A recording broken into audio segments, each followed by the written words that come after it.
Para esta conferencia. Bienvenidos a una invitación semanal de nuestras conferencias para la Venezuela de hoy.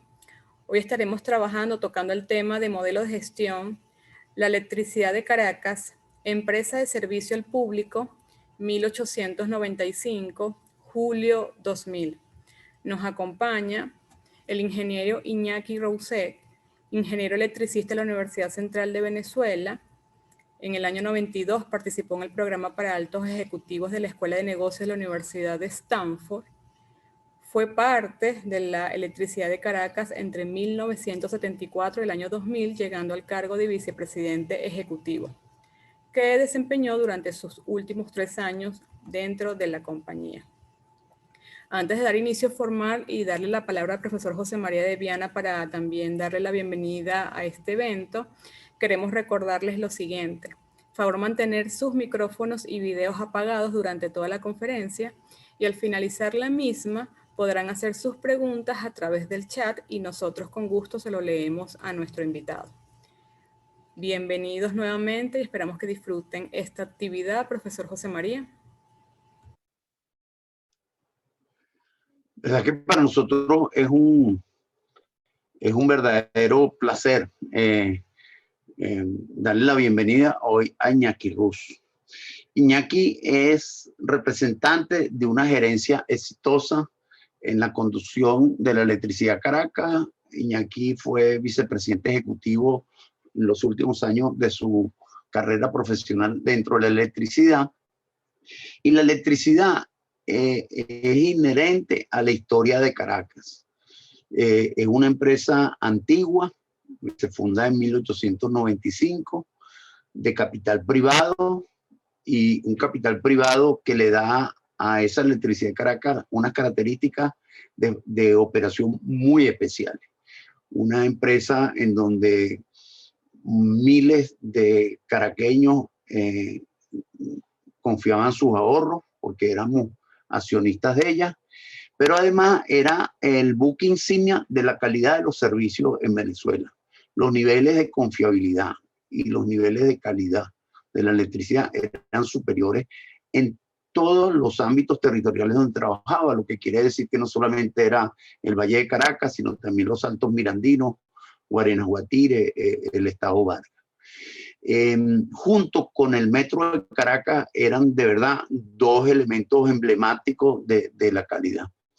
Y además yo lo he querido invitar porque de la electricidad Hidrocapital aprendió muchas cosas, ¿no? Aprendimos, una primera es la gestión en las zonas pobres de la ciudad. La electricidad Caracas mantenía un porcentaje de pérdidas negras tremendamente pequeño, lo que quiere decir que tenía una gestión muy cercana, inclusive en las barriadas más pobres. La segunda cosa que aprendimos de la electricidad de Caracas, que en tiempos de inflación había que hacer ajustes graduales, pero de manera continua. Eso, la electricidad de Caracas le permitió en momentos de inflación importante y procesos de evaluación muy severos mantener sus ingresos en el tiempo. Y ese afecto y colaboración que existía entre las empresas hicieron que efectivamente nosotros Hidrocapital aprendiéramos muchas cosas del negocio del agua a través del negocio de la electricidad y también del metro. Y afortunadamente tuvimos la ocasión de firmar un acuerdo de pago con Iñaki en aquella época, donde solventábamos deuda. Iñaki tendrá mejor memoria que yo, pero por lo menos 10 o 20 años de deuda que tenía el acueducto de Caracas con la electricidad, pues en todas las áreas del ámbito de la electricidad, y pudimos firmar un convenio que pudimos honrar hasta el final. Es decir, que efectivamente una de las primeras cosas que también aprendimos es que las obligaciones se cumplen, y la primera obligación que queríamos cumplir era con la electricidad de Caracas, que nos daba un servicio de altísima calidad. Sin más, Iñaki va a hablar de una época en que los servicios públicos, y tiene algunos datos en su presentación, los servicios públicos eran valorados como buenos o muy buenos. La electricidad de Caracas era el mejor, por encima del 90% de la población. Eso es muy importante recordarlo en nuestros tiempos, porque es una situación totalmente distinta, pero al final lo estamos invitando precisamente para que nos cuente cómo fue posible hacerlo también en ese tiempo. Muchas gracias, Iñaki, adelante. Bueno, muy buenas tardes a todos. Primero que todo, quiero agradecer que me hayan permitido participar en esta excelente iniciativa de LIESA y de todas aquellas organizadoras patrocinantes que hacen posible este grupo o este esquema de parte de un proceso de enseñanza y de instrucción hacia jóvenes profesionales que tienen que enfrentar el reto de reconstruir los sistemas básicos y también la red de producción en general, industria y otros bienes y servicios. Y este agradecimiento quiero que no lo vean solo como Iñaki Ruz, sino como todos los trabajadores que tuvimos la suerte de formar parte de la familia de la electricidad de Caracas. Quiero anticipar o comentarles que mi charla lo que pretende es ser muy de motividad, o sea que queremos hablar de lo que fue posible, lo que se logró y que por lo tanto es posible volverlo a lograr. Y les voy a comentar las causas o las razones por las cuales ello fue posible. Y cuando vemos en la historia, que comienza en 1895, cuando un joven de apenas 28 años tiene un sueño, que el sueño es ver a su Caracas iluminada. Y cuando vemos y leemos su biografía de rol o un último ensayo de Larraíz, vemos que el ingeniero Ricardo Zuluaga Tovar confluye en una serie de características. Y si usted se pone a analizar, uno dice, bueno, ¿qué era? Un hombre de visión, un empresario, un gerente, inclusive un aventurero, porque plantearse ese reto en donde Venezuela era una Venezuela rural con escasísimos recursos y con escasísimos posibilidades para vencer las limitaciones geográficas, él se empeñó en hacerlo. Y cuando vemos esas características y concluimos que lo que realmente era un líder. Era un líder en el cual él estaba totalmente convencido de que podía lograr ese sueño. Y tuvo que afrontar los mayores retos, porque primero tuvo que convencer en una Venezuela difícil que lo acompañaran en esa aventura o en esa ilusión o en ese sueño. Y fue allí donde consiguió sus primeros accionistas que le participaron con 500.000 bolívares, que fue lo que le permitió empezar a adquirir los equipos para instalar las primeras plantas y las líneas de transmisión para traer la energía a la ciudad de Caracas. Pero en ese trajinar, en ese desarrollo de la empresa, además de los logros que tuvo en la parte empresarial, lo más resaltante fue la capacidad de formar gente, formar equipo. Y hay elementos fundamentales que dicen el por qué lo logró.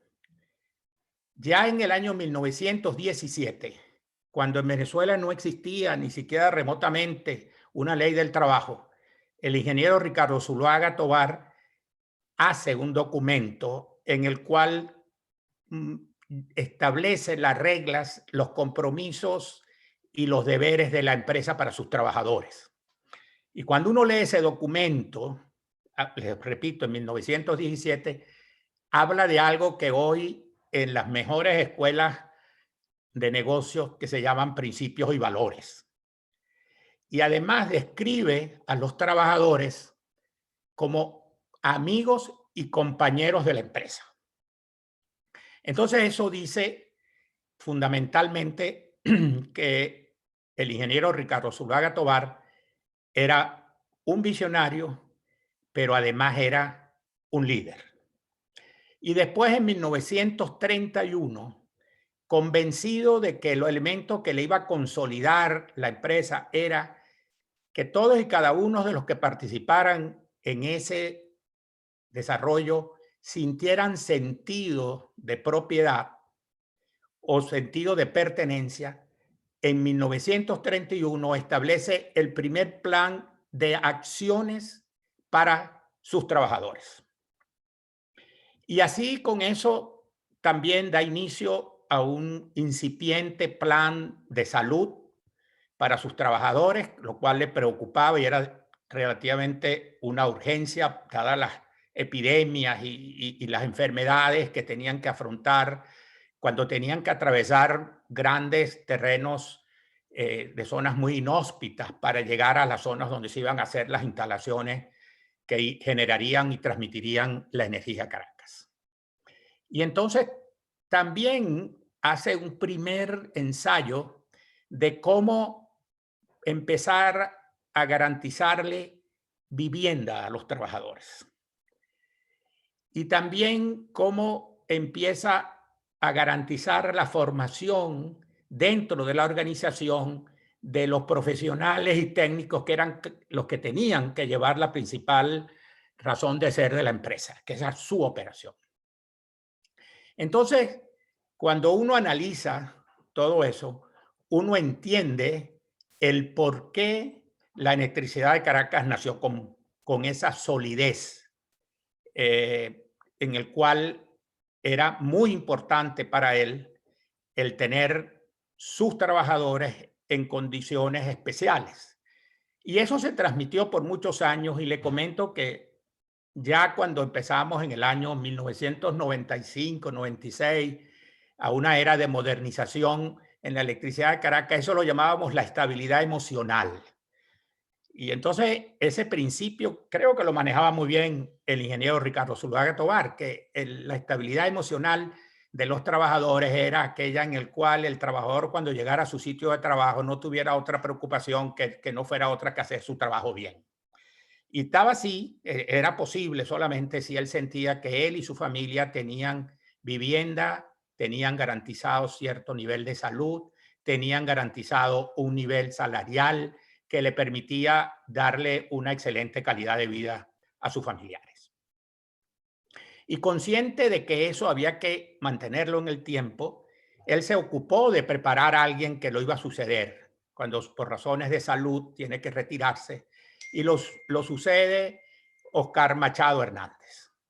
Oscar Machado Hernández tiene la dura tarea de sustituir a un gran líder y lo supo hacer. Y lo supo hacer y se dedicó a darle estructura, a consolidar todo aquello que había logrado el ingeniero Ricardo Zuluaga Tovar y empezar a darle una cierta estructura organizativa a aquella empresa que se había dedicado básicamente a afrontar los grandes retos del inicio de una empresa como lo era la electricidad de Caracas. Entonces, con Oscar Machado Hernández se consolidan muchas de las cosas y se inicia un proceso en el cual la electricidad de Caracas empieza a darse cuenta de que necesita una organización un poco más ágil. Y de hecho, cuando nace la electricidad de Caracas, la figura que había, y esa fue la que tuvo Ricardo Zuluaga Tovar, fue de gerente general. Había un presidente, pero era un presidente que más que todo era la representatividad de la empresa, pero lo duro de la organización lo manejaba el gerente general. Y así se mantuvo por muchos años. Y después veremos cuáles fueron las causas por las cuales hubo que cambiar esa estructura organizativa. Bueno, pero una vez que Oscar Machado Hernández logra esa consolidación por muchos años, logra fortalecer el sentido de pertenencia de los trabajadores, participando no solamente ellos a nivel personal, sino sus familiares. Entonces aquello le fue dando una robustez, pero necesitaba una estructura que fuera capaz de dar la respuesta adecuada a los grandes retos que representaba el país. Y eso fue en principio de los años 60, y esa tarea también le fue encomendada a una persona, a un profesional que se formó dentro y tenía años dentro de la organización. Quiero decirle que junto con el doctor Oscar Machado Zuluaga, que lo conocí yo en los últimos años, cuando yo entré en el año 1975, 75, sí. Hay muchos hombres que yo no quisiera enumerar porque prefiero no cometer el error de olvidar a muchos, pero fueron muchos que quizás algunos tienen capacidad o pueden estarme oyendo ellos o algunos de sus familiares, y los cuales hicieron posible que ese reto de crecimiento de la ciudad de Caracas y en general del país fuera posible.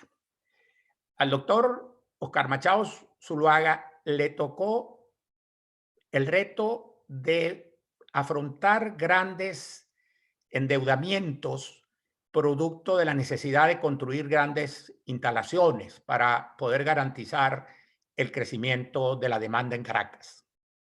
Ese crecimiento que en algunas zonas, en los años 70, llegaba a ser hasta del 10 o 12%, que rompía todos los canes de la planificación que habíamos hecho en el sector eléctrico.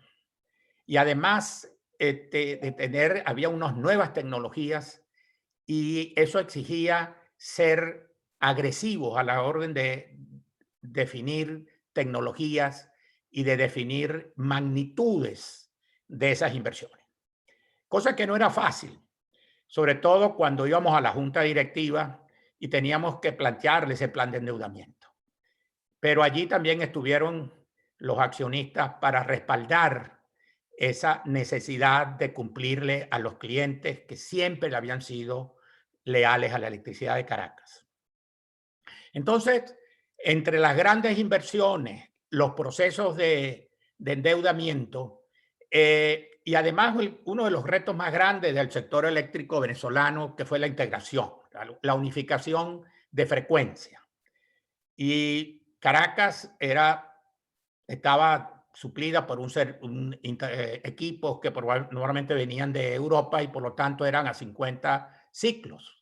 Y el resto del país estaba a 60 ciclos. Entonces, cuando nace la gran obra del aprovechamiento del río Caroní y de algunas plantas térmicas en diferentes zonas de Venezuela, era una necesidad imperiosa para optimizar los recursos, sobre todo los recursos que nos iba a dar esas instalaciones en el Caroní con energía limpia y barata, que iba a facilitar también la liberación de hidrocarburos para que Venezuela pudiera tener mayores ingresos petroleros.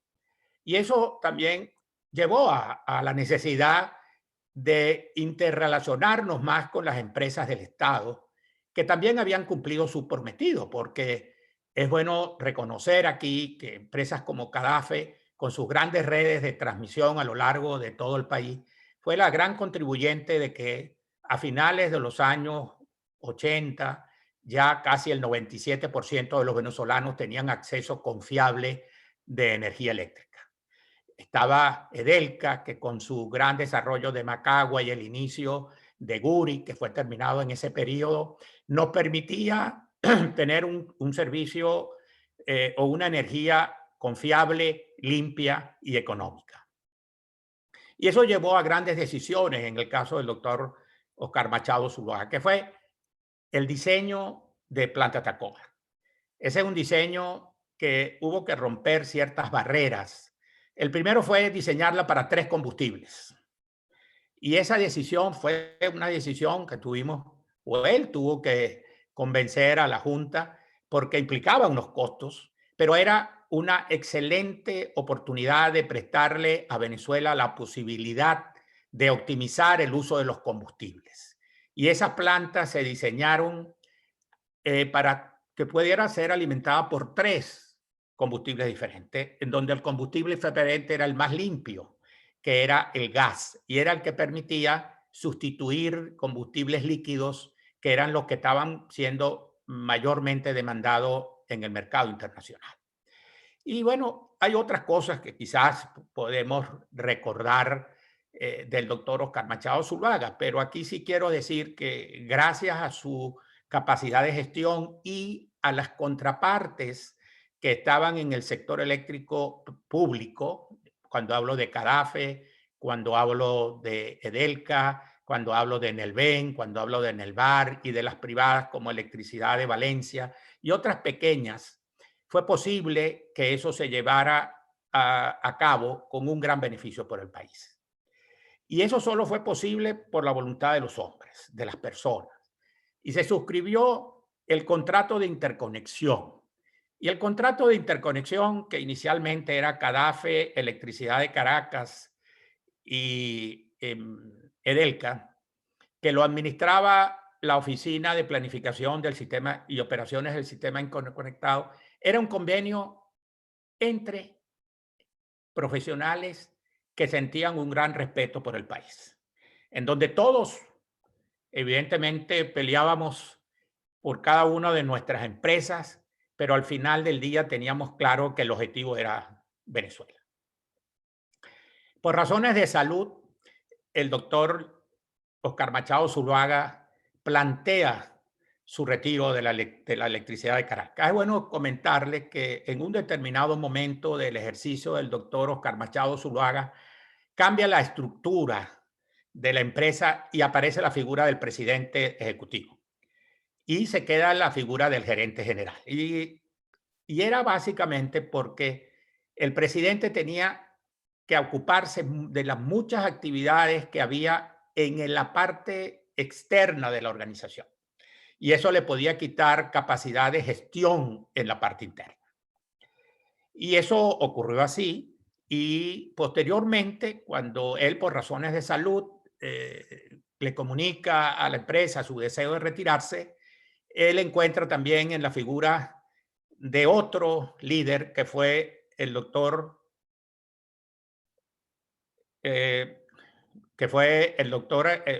Aguirre Vere, que fue mi jefe durante muchos años y que había tenido una pasantía en diferentes actividades del Ministerio de Obras Públicas en la división de hidráulica, de estudios hidráulicos. También había tenido experiencias en el área de la aviación y había tenido también unos años importantes en Edelca, sobre todo en la construcción del Caroní. El doctor Francisco Aguirre Porras fue el que recibió del doctor Oscar Machado Zuluaga una empresa con grandes retos. Eran grandes retos que obligaban a buscar una gerencia de máxima eficiencia. Y era porque comenzaba en Venezuela el ciclo de la inflación y el ciclo de la devaluación monetaria. Y la electricidad de Caracas había tenido la necesidad de endeudarse con la banca extranjera y muchas veces hasta los comproveedores con préstamos de deudas de corto plazo que permitieron los desarrollos no solamente de Planta Atacoa, sino de todo el sistema de transmisión que incluía líneas, subestaciones y redes de distribución en Venezuela. Perdón, en Caracas. Entonces al doctor Francisco Aguirre Porras le toca esa tarea, buscar renegociar la deuda, la cual fue posible gracias al aporte de muchos profesionales de alta dedicación dentro de la organización y con el liderazgo de él. Era un hombre que tenía una capacidad de negociación increíble y tenía una paciencia para saber cuáles eran los tiempos para negociar.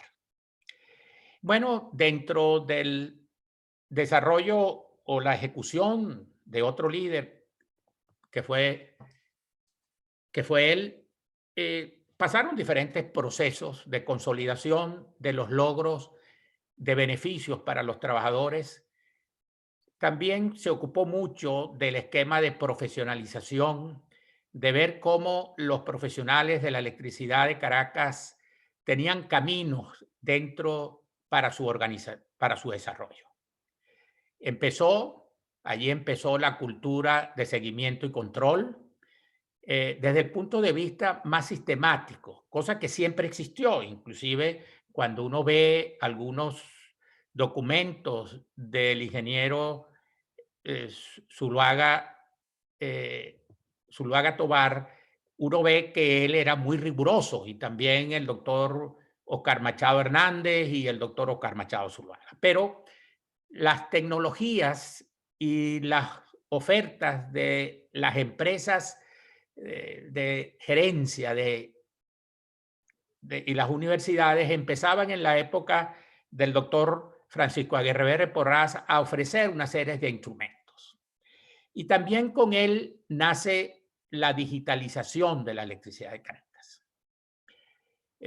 Yo diría que a finales de la gestión del doctor Oscar Machado Zuluaga, la parte técnica y algo de la parte administrativa empezó a ser digitalizada y automatizada. Pero es con el doctor Aguirre Porras quien que logramos la digitalización de los grandes procesos y llevamos a casi el control de cada una de las actividades que se ejecutaban en la electricidad de Caracas.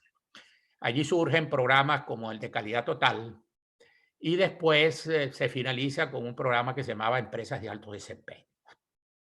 Eso llevó y hizo interno en la electricidad de Caracas el sentido de indicadores, el seguimiento continuo. Y eso fue uno de los grandes éxitos que le permitió a él su segunda tarea. Él siempre nos manifestaba, a quienes estábamos más próximos a él, que él tenía dos preocupaciones. La preocupación principal, que él veía que en la electricidad de Caracas se estaba gestando un grupo de profesionales, se estaba formando un grupo de profesionales muy jóvenes que encontraban un techo en la organización. Y encontraban un techo y él temía que eso fuera una desmotivación porque había habido una generación de relevo y las personas que estábamos en ciertos niveles ejecutivos éramos personas relativamente jóvenes. Y eso estaba limitando la capacidad de desarrollo. Eso era una de las preocupaciones que él tenía. Y la segunda preocupación que él tenía era cómo aprovechar esa capacidad de gestión que tenía la electricidad de Caracas para ayudar a otras empresas o a otros servicios. Uno también de los grandes retos del doctor Aguirre Porras fue el metro de Caracas, garantizarle ese metro a Caracas, que significaba un gran reto porque era abrir las venas de la ciudad de Caracas en el tiempo en donde el tema de tráfico era altamente conflictivo. Entonces, él, con esas dos preocupaciones, inicia un proceso de diversificación que más adelante vamos a comentar. Quizás cuando veamos otras cosas me referiré a los logros de cada uno de estos líderes en cada una de sus épocas. Pero quiero resaltar y comentarles a los jóvenes que eso fue uno de los elementos fundamentales. Y la electricidad de Caracas, como decía José María, fue una empresa que siempre estuvo al lado de la ciudad de Caracas. Y eso lo premió la ciudad de Caracas cuando cumplió 100 años y hubo una emisión de estampillas con ese evento. Quiero, para cerrar esta parte, mencionar algunos hitos que he venido diciendo, pero que quisiera puntualizar.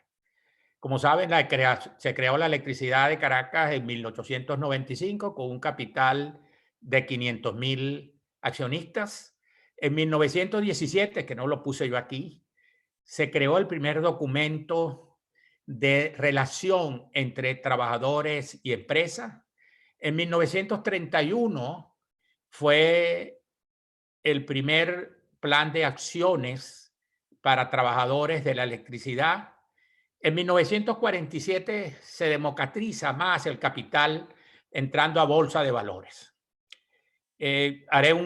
Cuando hable de los accionistas más adelante, haré algunos comentarios que son interesantes que se conozcan de cada uno de ellos.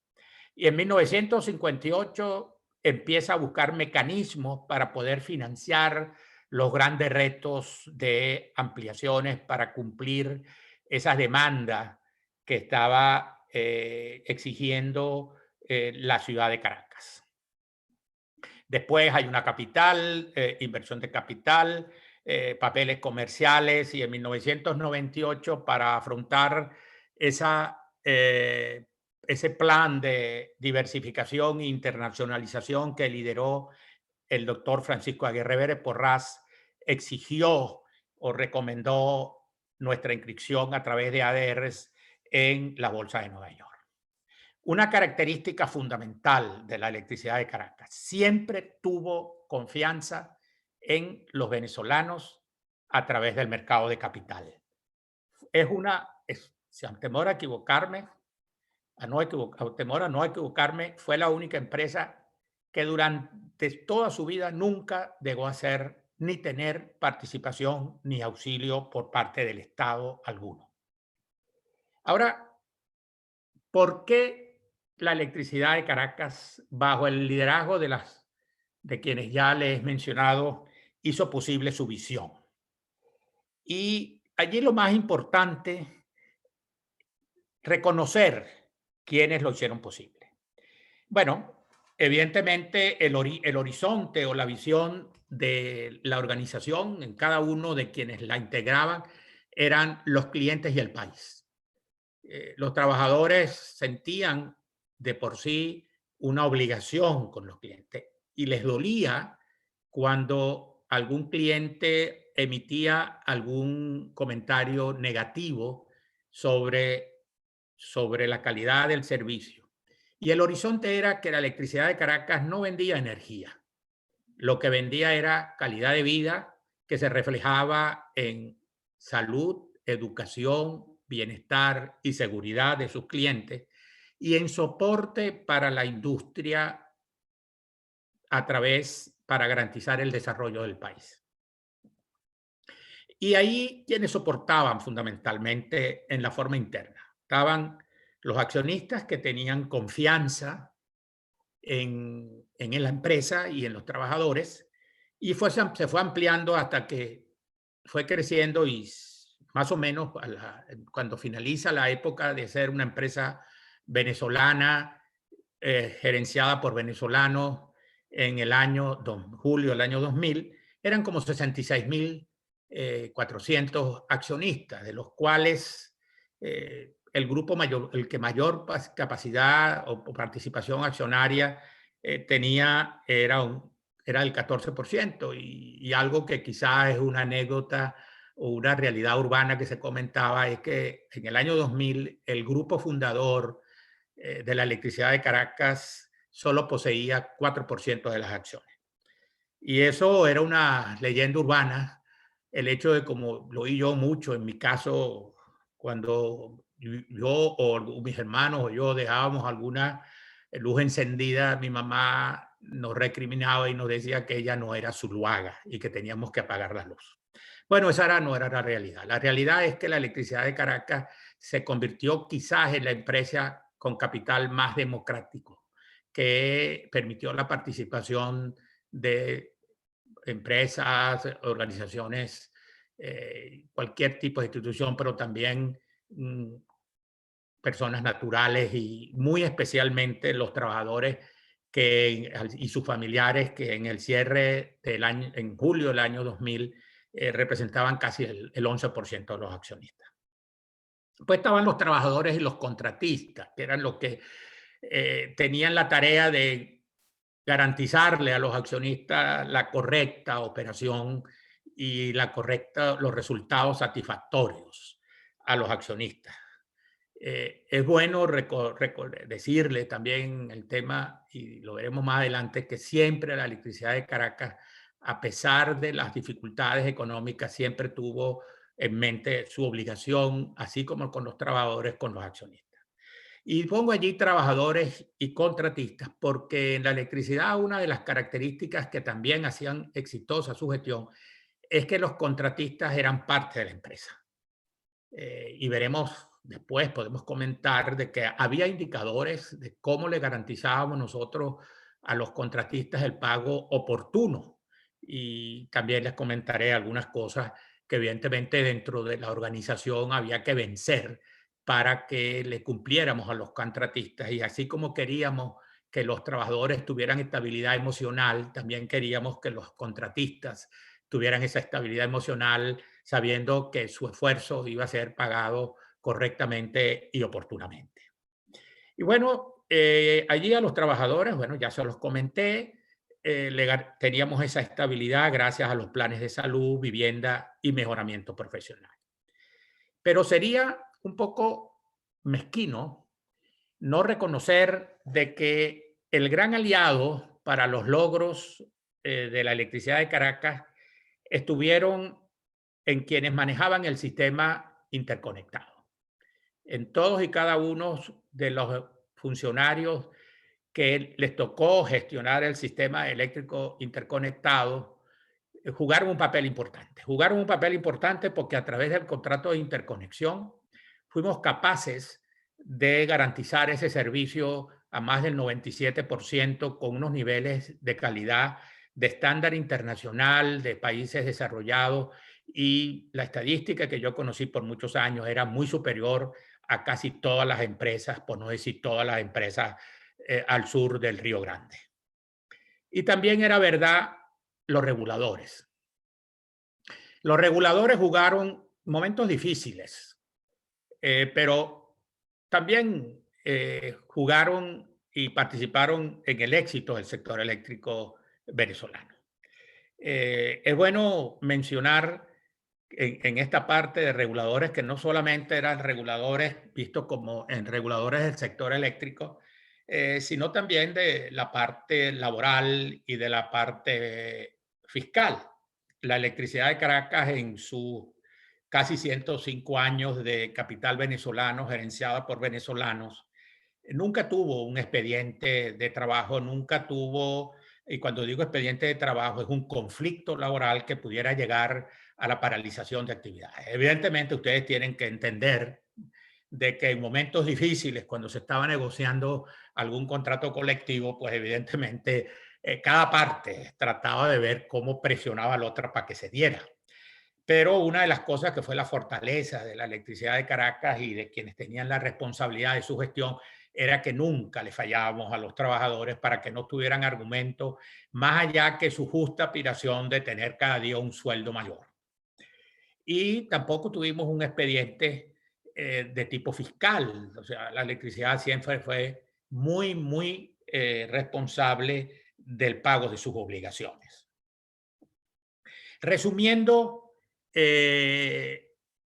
la responsabilidad de la electricidad de Caracas y de quienes estábamos dentro era calidad de servicio, era nuestro compromiso. La electricidad, teníamos un lema que era: la electricidad era el servicio de los servicios. La calidad de vida de los ciudadanos dependía su salud, su seguridad y su educación, y que debía ser un soporte para el desarrollo. Y por eso tenemos indicadores, y lo vamos a ver más adelante, que medían a trabajadores, accionistas y clientes. A los trabajadores, nuestro compromiso era su capacitación, su remuneración, su calidad de vida, y algo que creo que es uno de los elementos a más resaltar. Cuando yo me retiré de la electricidad de Caracas en julio del año 2000, el 84% de los trabajadores tenía vivienda propia y la mayoría habían sido adquiridos con los préstamos del Fondo de Previsión de los Trabajadores de la Electricidad de Caracas. Y tenía una participación accionaria de algo más del 10%. De hecho, en momentos difíciles, esa votación, que quiero decirle, siempre estuvo al lado de quienes habían fundado la empresa. Tenían unas lealtades hacia sus fundadores y era una representación importante. En el caso de los accionistas, era una rentabilidad de la empresa. Si analizamos un periodo largo, evidentemente hubo periodos muy complejos, pero si analizamos periodos largos, estaríamos hablando de rentabilidades entre 11 y 14%, que en la Venezuela hasta antes de los años 90 era unas rentabilidades que eran la verdad, realmente atractivas, y eso hizo que muchos venezolanos le confiaran a la electricidad de Caracas sus ahorros. Y tenía una liquidez bursátil. La electricidad de Caracas llegó a ser la acción que tenía mayor liquidez en el mercado de valores. Bueno, hablemos ahora de la parte, yo diría que más ingenieril o más gerencial.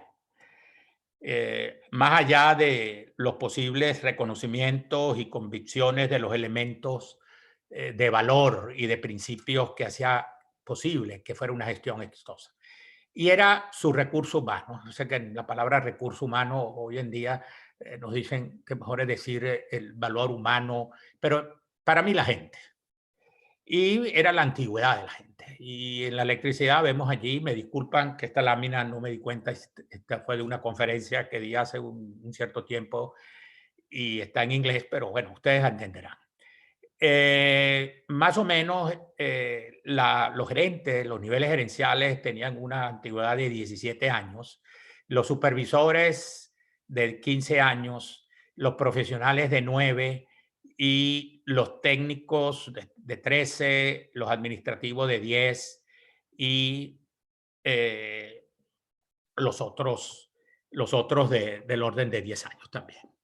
Bueno, antes de seguir desarrollando esta cosa, quiero decirles que cuando uno analiza, así como estamos analizando la electricidad de Caracas, el éxito de empresas de servicio al público, yo sé que lo normal es que digamos servicios públicos, pero cuando le queremos dar énfasis que la razón de ser es el cliente o el usuario, a mí, en lo personal, me resulta más claro decir servicios al público. Y ahí hay tres elementos fundamentales que son los que garantizan ese éxito. El primero es la gente. Cuando hablo de gente, por todo lo que les he venido diciendo, hablamos de a los trabajadores de los diferentes niveles, tanto de los que tienen que tomar decisiones estratégicas como el que tiene la responsabilidad de garantizar el servicio en una cuadrilla de operaciones o de mantenimiento. Cuando hablamos de los contratistas, que también es gente, de los grandes contratistas a los contratistas de obras menores. Cuando hablamos de accionistas, también hablamos de gente, tanto los accionistas institucionales como los trabajadores o las personas naturales. Todos y cada uno de los diferentes niveles tiene que ser importante. Y tiene que tener un liderazgo y un sentido de pertenencia. Y eso en todos los niveles. Ustedes, yo que se los digo con experiencia, tan importante que un trabajador que es el que da la cara al público o a sus clientes, sienta el orgullo de pertenecer a la organización, sienta el orgullo de que esa es su empresa, eso le da una garantía al cliente de que esa persona con quien él está intercambiando le va a resolver los problemas y lo va a atender adecuadamente.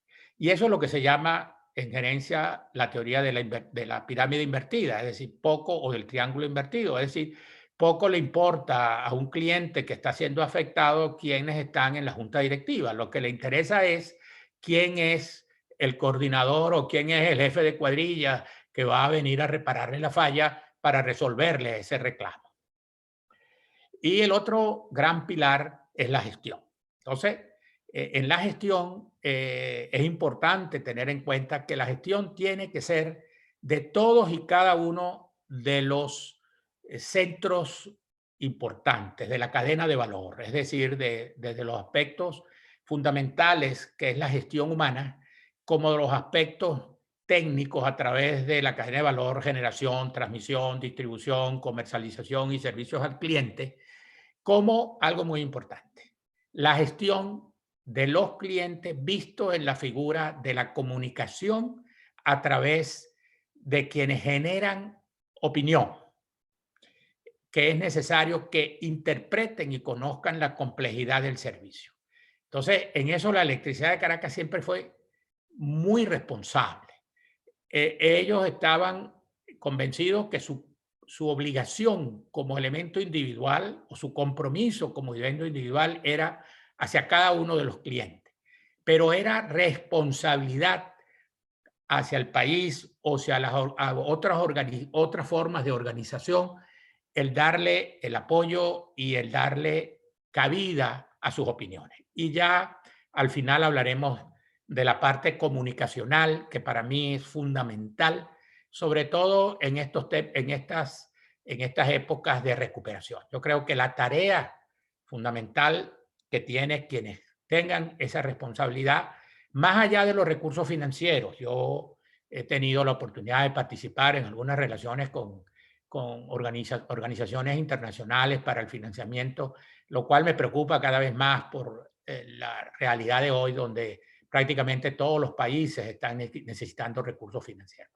Pero lo que realmente necesitamos, y por eso yo me siento muy complacido de esta iniciativa, es de la gente y el sentido de compromiso y la formación en lo importante que es el control de gestión. Entonces, esa comunicación tiene que ser una comunicación dinámica, porque las expectativas que se va a crear cuando nos planteemos la recuperación de los servicios es muy grande. Y hay que saber manejar esas expectativas. Los problemas que afronta el sector eléctrico venezolano hoy son muy complejas y va a necesitar de gente muy comprometida, pero de un esquema de comunicación muy capaz de manejar expectativas y de involucrar a la sociedad en la búsqueda de las soluciones. Entonces, esa gestión, como les digo, va en todos los ámbitos y en todas las actividades. Y esa fue la tarea que se inició con el doctor Francisco Aguirre Porras, de tratar de dotar a la organización de elementos ágiles que no representaran una burocracia en el levantamiento de informes, en el levantamiento de reportes, en donde la palabra reporte manual estaba prácticamente prohibida, porque no queríamos crear una burocracia. Eso hay experiencias. En el caso de cuando el doctor Demi inició el proceso del control de calidad, hubieron empresas, grandes empresas de servicios, entre ellas algunas norteamericanas, que crearon prácticamente unas organizaciones paralelas para controlar que la operativa y la formal, vamos a decir, cumplía los objetivos de calidad. No, su aspiración era que la organización de forma natural y a cada uno de los niveles, y eso lo vamos a ver más adelante con algún detalle, generara de forma ágil y sin burocracia esos sistemas de información. Bueno, habían indicadores con los clientes, como les dije, teníamos los indicadores a nivel de los mejores países desarrollados.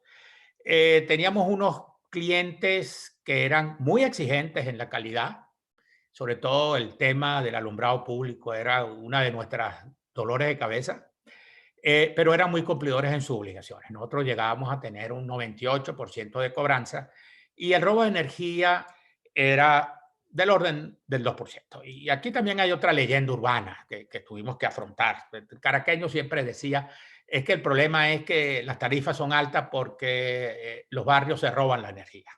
No es realidad, no es verdad. Es verdad que si usted pasaba por la subida del Junquito, usted veía, y en algunas zonas usted veía unos robos de energía, pero eran robos relativamente pequeños y que no tenían una razón de ser porque el que estaba allí en ese momento quisiera robarse la electricidad, sino que eran terrenos invadidos y nosotros, por respeto a la propiedad, no podíamos entrar a suplir servicios en áreas que no estábamos autorizados por sus legítimos propietarios. Y bueno, hay una realidad también. Las personas, y eso lo comentaremos cuando veamos los planes, las personas que vivían en las barriadas caraqueñas querían tener su recibo de electricidad y después les voy a comentar cuando veamos las políticas comerciales. Y la otra, los indicadores técnicos, era disponibilidad, confiabilidad, selectividad y tarifas que representaran los verdaderos criterios de eficiencia. ¿Qué nos llevó a eso? Yo les dije que nuestra preocupación no era dar solo el servicio de alta calidad, sino que los clientes percibieran que era de gran calidad. Teníamos que tener una actividad comunicacional para que el cliente fuera capaz de valorar el esfuerzo de la empresa. Y como me mencionaba José María, este fue un estudio que le dimos a Liesa, por cierto. Queríamos que fuera lo más profesional posible y lo más independiente posible y que valorara la calidad de los servicios públicos. Y vean ustedes allí cómo se había logrado, la electricidad pues estaba siempre sobre 90, 92%, y cuando usted evaluaba el por qué no era más, era porque la electricidad era cara. Entonces, el elemento fundamental no era la calidad del servicio, sino que él quería tener esa calidad de servicio, pero más barata. Teléfono, con el proceso de privatización, logró mejorar mucho el proceso de agua con una gestión en cual participó fundamentalmente José María de Viana. En Caracas subió sustancialmente de un 60 a algo más de un 82%. Y la basura también subió. Y ahí fue por una sinergia en el cual, a través de una sinergia de una empresa que hablaremos después, que creó la electricidad de Caracas, que se llamaba Serdeco, en la misma factura de la electricidad se facilitaba el pago de la basura, lo cual le generó una serie de problemas en la gestión de oficinas comerciales de la electricidad de Caracas, pero sentíamos que era una obligación nuestra contribuir en la recaudación no solo de los servicios de aseo, sino que también en algunos municipios permitíamos el pago de los impuestos municipales de vivienda, los llamados derechos de frente. Y en general teníamos unos servicios de primera calidad. ¿Cuáles eran los ejes fundamentales de la ejecución de gestión? Era la planificación, la ejecución y el mantenimiento. Teníamos unos procesos de planificación muy rigurosos a corto, mediano y largo plazo. Inclusive en algunas zonas teníamos que llegar a la demanda de saturación, lo cual implicaba tener unos niveles de información y asumir unos escenarios de riesgo que a lo mejor llevaba a inversiones adelantadas que después eran complicadas, justificadas ante nuestras juntas directivas. Después teníamos casos de generación, como les comenté el caso de Tacoa, hubo que dimensionarla. En aquel momento las unidades que planificación especificaba eran como de 250 megavatios, pero vista el crecimiento y el desarrollo, el doctor Machado tomó la decisión de irse a máquinas de mayor tamaño disponibles en el mercado de 400, que después las logramos llevar a 440. El caso de la intervención o de la construcción de la línea de Tacoa que va por el Ávila, esa línea que todos los caraqueños conocemos posiblemente, ya no tanto, pero antes sí, es la línea de 4 circuitos, 230.000 voltios, pero los accionistas nos decían, los representantes de los accionistas decían, pero si durante muchos años fue suficiente solamente una línea desde Tacoa a Caracas, ¿por qué ahora necesita un solo circuito? ¿Por qué ahora necesitan 4? Ahí había una razón de tipo ambiental, además de una razón de tipo económico, que era que volver a intervenir al Ávila desde el punto de vista ambiental iba a ser muy complicado. Bueno, y el otro gran reto era el cumplimiento de nuestras obligaciones financieras y también el mantenimiento. El mantenimiento fue clave. Nosotros teníamos 3 niveles de mantenimiento. El mantenimiento correctivo, que es normal, el mantenimiento preventivo, pero también el mantenimiento predictivo. ¿Y por qué el mantenimiento predictivo? Porque Caracas tuvo que ser intervenida con tecnologías, sobre todo de cables subterráneos, para que no hubiera una contaminación visual de líneas de transmisión a lo largo de toda la ciudad de Caracas. La alimentación de transmisión y de subtransmisión y de distribución en muchos casos es subterránea y son cables de alta tensión de 230.000 voltios o 69.000 voltios o 12.47 kilovoltios, y eso obligaba a tener una capacidad de predicción de los posibles deterioros de esos materiales. Y eso fue lo que nos obligó, entonces, evidentemente, a tener esa cultura. Hay una anécdota que creo que es del doctor Oscar Machado, que le dijo a uno cuando lo nombraron, le dijo: usted sepa que una falta grave es cualquier supervisor que se salte un programa de mantenimiento. Bueno, formamos parte, como le dije, del sistema interconectado. La gerencia venezolana pública y privada fue capaz de construir un sistema interconectado en donde a través de un solo documento, sin leyes, fue posible gestionar un sistema complejo con las tecnologías más avanzadas. ¿Qué éramos nosotros en el sector eléctrico? Bueno, la electricidad de Caracas representaba un 9% de generación. La gran generadora con energía limpia era Edelca. Después teníamos un consumo en donde la electricidad de Caracas tenía como el 17%, Cadafe, que alimentaba la mayor parte del país, tenía un 27 o 28%, Edelca, que era el proveedor al gran sector industrial de Guayana, tenía 34%, después estaba la electricidad de Valencia, que era la que garantizaba el sector industrial más importante quizás de Venezuela, en la ciudad de Valencia. Después estaba en el BEN, en Maracaibo, en Elco, así. Y como clientes, Cadafe pues tenía el 50% de los clientes, la electricidad del orden del 27%, y las demás empresas pues tenían porcentajes un poco menores. Éramos una empresa con una sola coordinación, con gran sentido de equipo y en donde había un balance de energía, en donde todos aportábamos y todos recibíamos. ¿Y qué hacíamos? Garantizar que se optimizaran los recursos energéticos disponibles y que le pudiéramos dotar a la empresa petrolera, al sector petrolero, la distribución o la disponibilidad de los mayores recursos para el mercado internacional.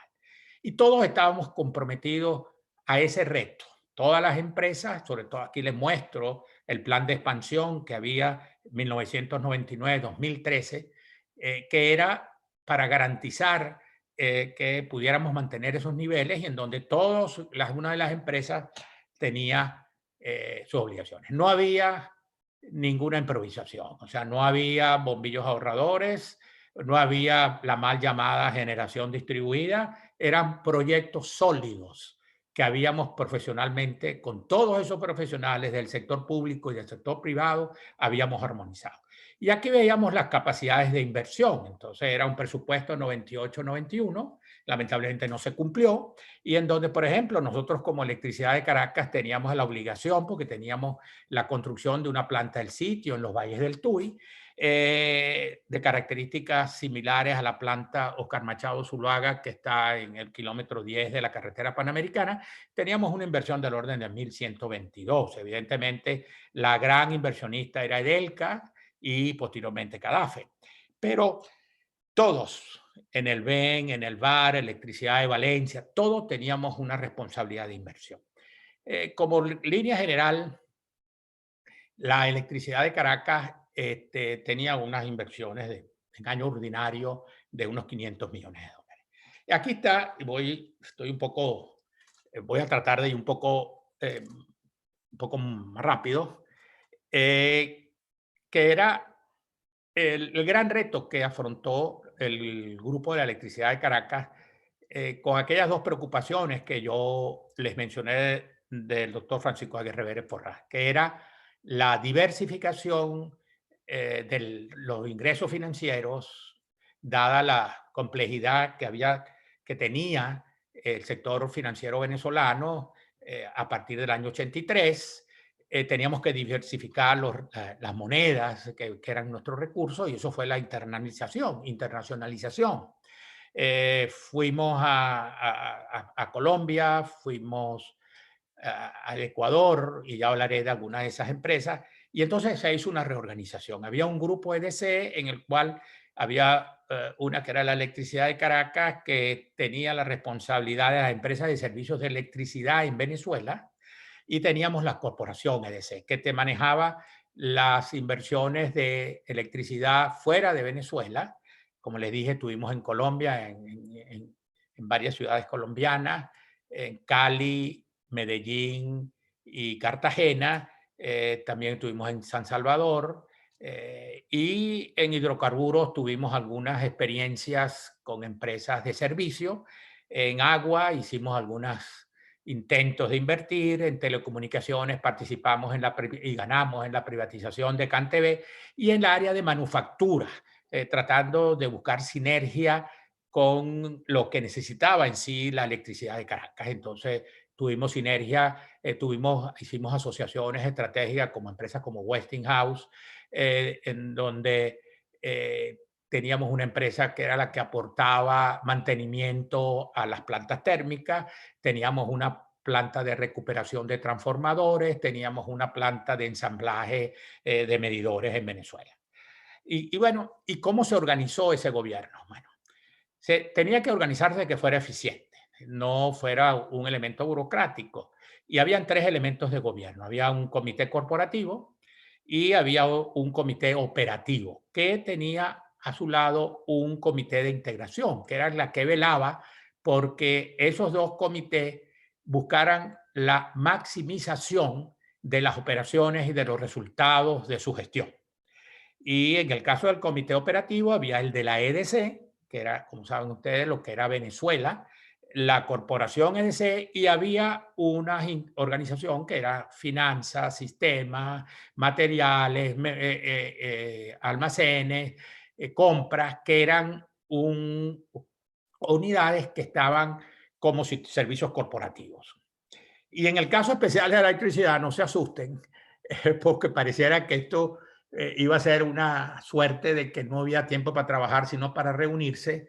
De los ciertos comités por una serie de actividades. Había el subcomité de desarrollo, había el subcomité de precio, subcomité de servicios al cliente, de comercialización, de planificación, de operaciones, pero esto prácticamente no funcionaba con ningún tipo de reporte escrito, ni puntos de cuenta, ni mucho menos reuniones, salvo unas reuniones que había semanal con tiempo limitado de 2 horas, en la cual se trataban puntos críticos que requería la decisión de un órgano superior.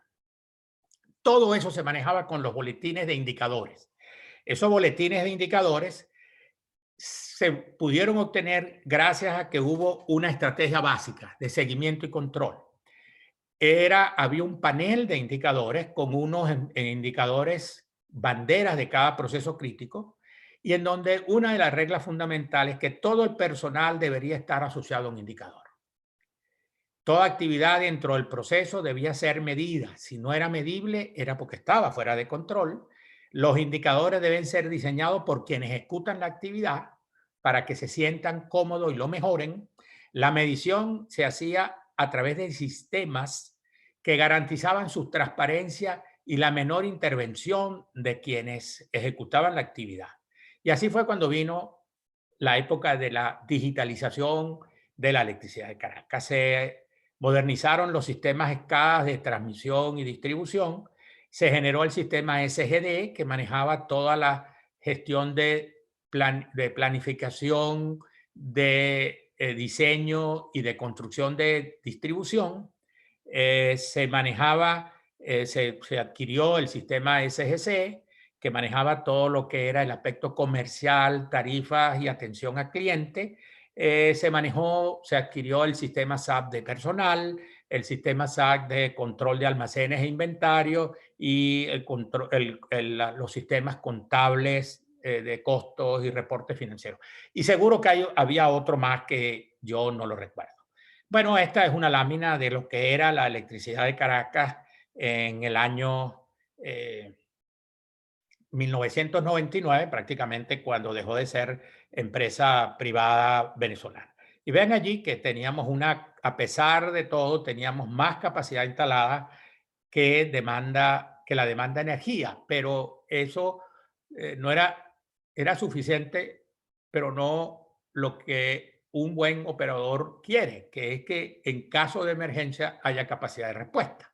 Y nosotros teníamos una capacidad de respuesta en caso de una falla primaria, pero cuando hubiera, por ejemplo, una unidad de TACOA grande estaba en mantenimiento y por alguna razón fallaba la segunda más grande, pues íbamos a tener ciertos problemas y allí estaba, como lo dije yo, nuestros socios, nuestros aliados del sector del sistema interconectado. A través de la oficina de OXIC se coordinaban planes de mantenimiento un año antes y en donde OXIC cumplía el plan de exigir todo y cada uno de los compromisos de mantenimiento. Bueno, esta era el área. Creo que para quienes tengan interés, pues lo pueden ver cuando reciban. Estos eran los grandes centros de generación, que era la TACOA, que llamábamos TACOA Vieja con cariño, de la unidad 1 a la unidad 6, eran unidades pequeñas, también se construyó más o menos entre 1956 y 1966. Teníamos la ampliación TACOA, que fueron las grandes inversiones que les mencioné, que eran 3 unidades que llegaban en algún momento, pudieran producir 470, pero estaban acreditadas en 440.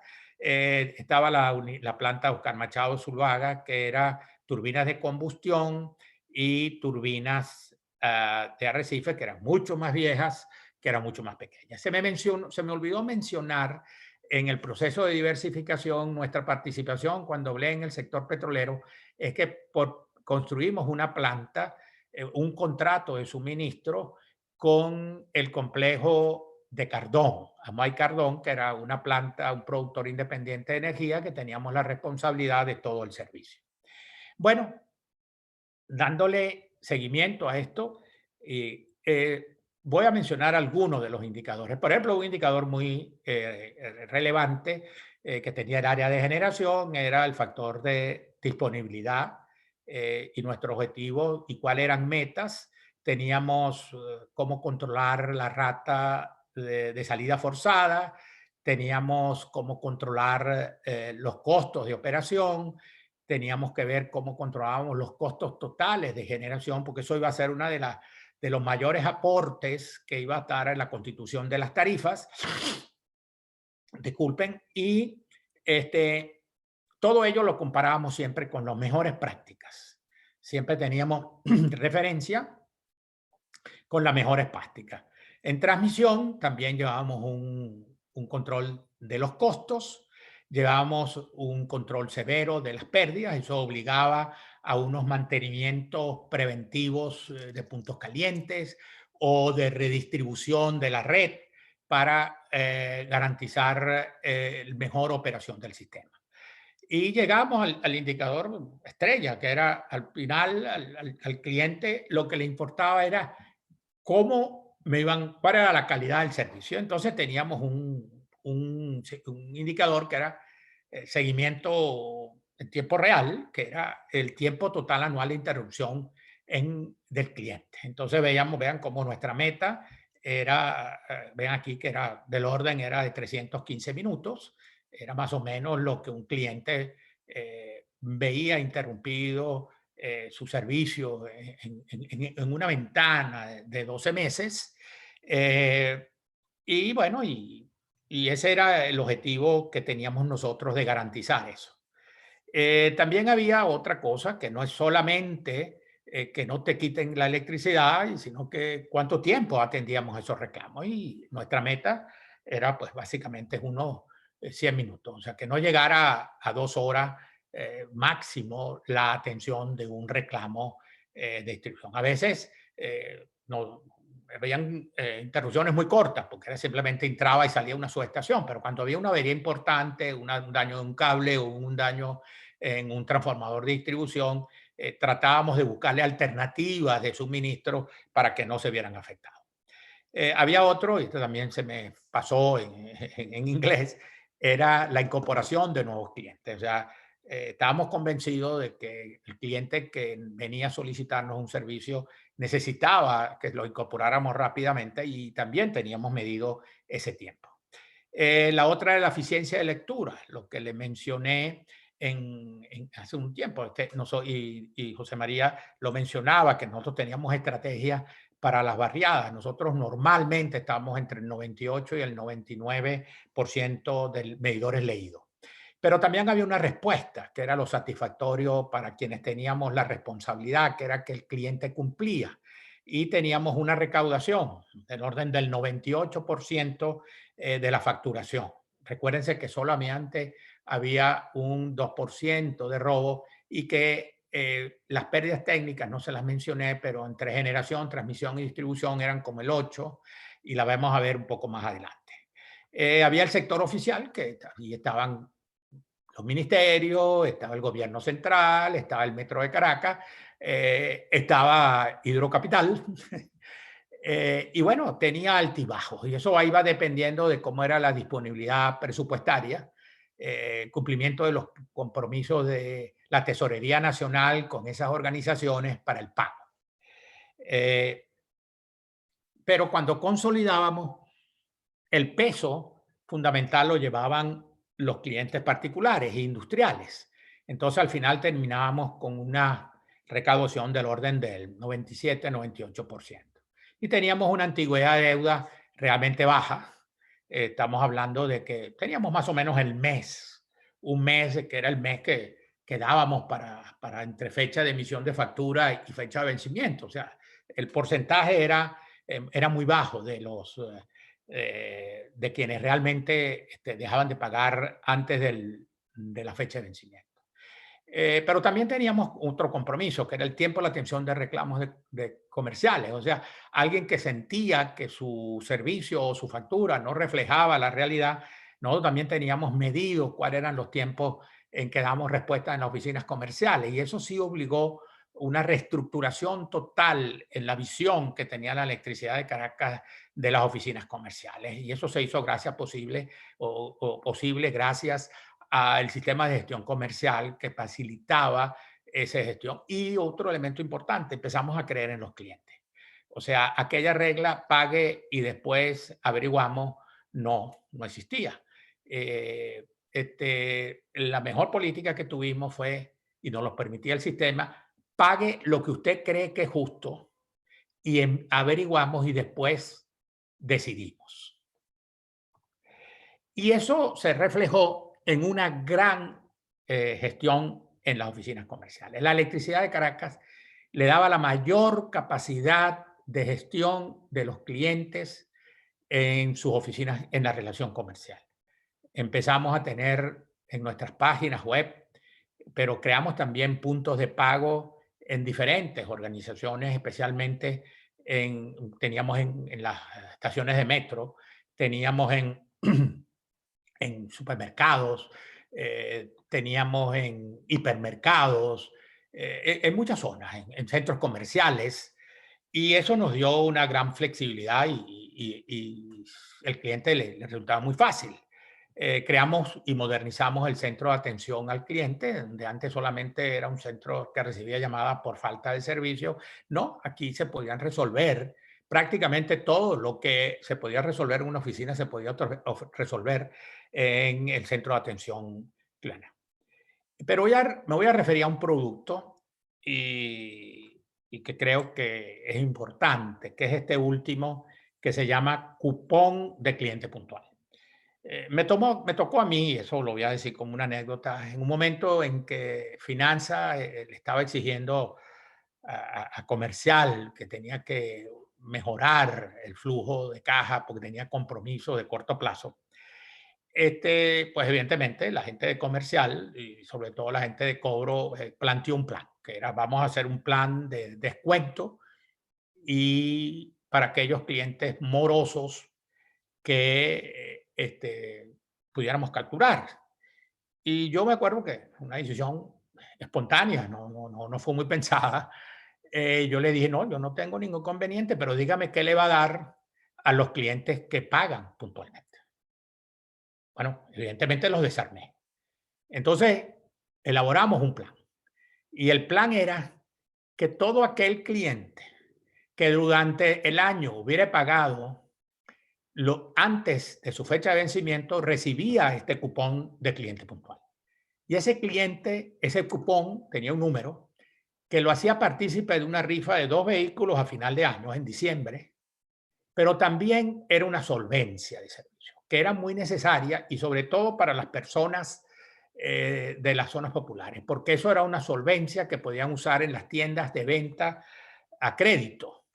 Y también se podía usar si en algún mes ellos tenían problemas para el pago y no podían pagar y podía haber una gestión de suspensión de servicio y no querían perder su condición de buen cliente, usaban ese cupón y se les retrasaba el pago, se le permitía por un tiempo posponer el pago. Bueno, toda esa gestión técnica y comercial llevó a que la electricidad de Caracas tenía unas pérdidas más o menos del 11.3% al año 2000 y nuestro objetivo era 10. 8 eran pérdidas técnicas en generación, transmisión y distribución y más o menos un 2% en pérdidas comerciales. Y bueno, y cierro aquí también con esa lámina que para mí era muy importante. Esta lámina la voy a pasar muy rápido, pero también es muy representativa, que es cómo usábamos los recursos en la electricidad de Caracas. Y esto lo usábamos para cómo comunicarnos cuando épocas de ajuste de tarifa. Y el hecho era que de cada 10 bolívares, de aquellos 10 bolívares del año 98, 6% se dedicaban a operación y mantenimiento e inversión. 1.65 para sueldos y salarios. En aquel momento la electricidad de Caracas tenía 4.000, casi 5.000 trabajadores entre todas las empresas. 1.15 para los combustibles, 0.65 para el pago de impuestos y 0.55 para el pago de dividendo a los más de 60.000 accionistas. Y con esta lámina pretendo cerrar. Pretendo cerrar porque es muy importante, que es que la empresa, algo que se puso de moda, pero que la electricidad de Caracas siempre lo tuvo dentro de sus elementos, dentro de su estructura, que es ser una empresa socialmente responsable. Entonces teníamos los planes que le he mencionado, que ya le he dicho, con los trabajadores. Pues, además de esos que le he mencionado, había una comunicación permanente con los trabajadores a través del cable. Era una publicación mensual en donde hacíamos copartícipe a todos y cada uno de los trabajadores de los logros y de los retos que teníamos. Teníamos un sistema de carteleras para mantener esa dinámica del día a día y teníamos grandes compromisos con la comunidad y programas. Más árboles para Caracas, símbolo de Caracas en la Cruz del Ávila, fue por siempre de la electricidad. Estuvimos ligados a grandes obras sociales y culturales como el Museo de Caracas, el Museo de Arte Moderno con la señora Sofía Inver, el Hospital Ortopédico Infantil, el Hospital de Niños, que era nuestro vecino. Participábamos en ONG, contribuíamos con algunas asociaciones educativas como Fe y Alegría, y además con la comunicación más formal exterior teníamos la revista Línea y teníamos grandes participación a través de la prensa nacional, avisos por afectación de servicio o respuesta a nuestros clientes por algún reclamo a nivel de prensa. Bueno, y creo que con esto termino. Me tomé un poco más del tiempo que le había ofrecido a José María, pero cuando uno narra algo que vivió, lamentablemente o a bien, las emociones privan y se pierden algunos controles. Cuando nos referimos a personas, pues también los sentimientos, pues también crean una emotividad importante. Bueno, no sé si abrimos si hay algún interés de alguna pregunta. Y al final, pues, me gustaría decir algunas cosas que creo que ya las he dicho, pero que me gustaría recordar. Gracias.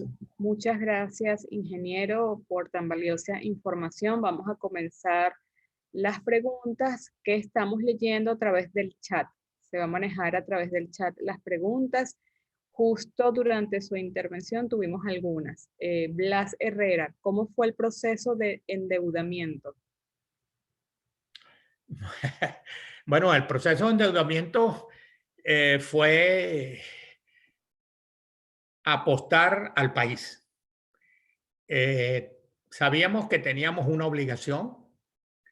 En aquellos momentos no había capacidad de endeudamiento a través de la banca nacional y por algunas decisiones políticas previas a ese proceso, los tiempos para desarrollar TACOA se nos habían acortado y tuvimos que ir al endeudamiento de corto plazo con los proveedores.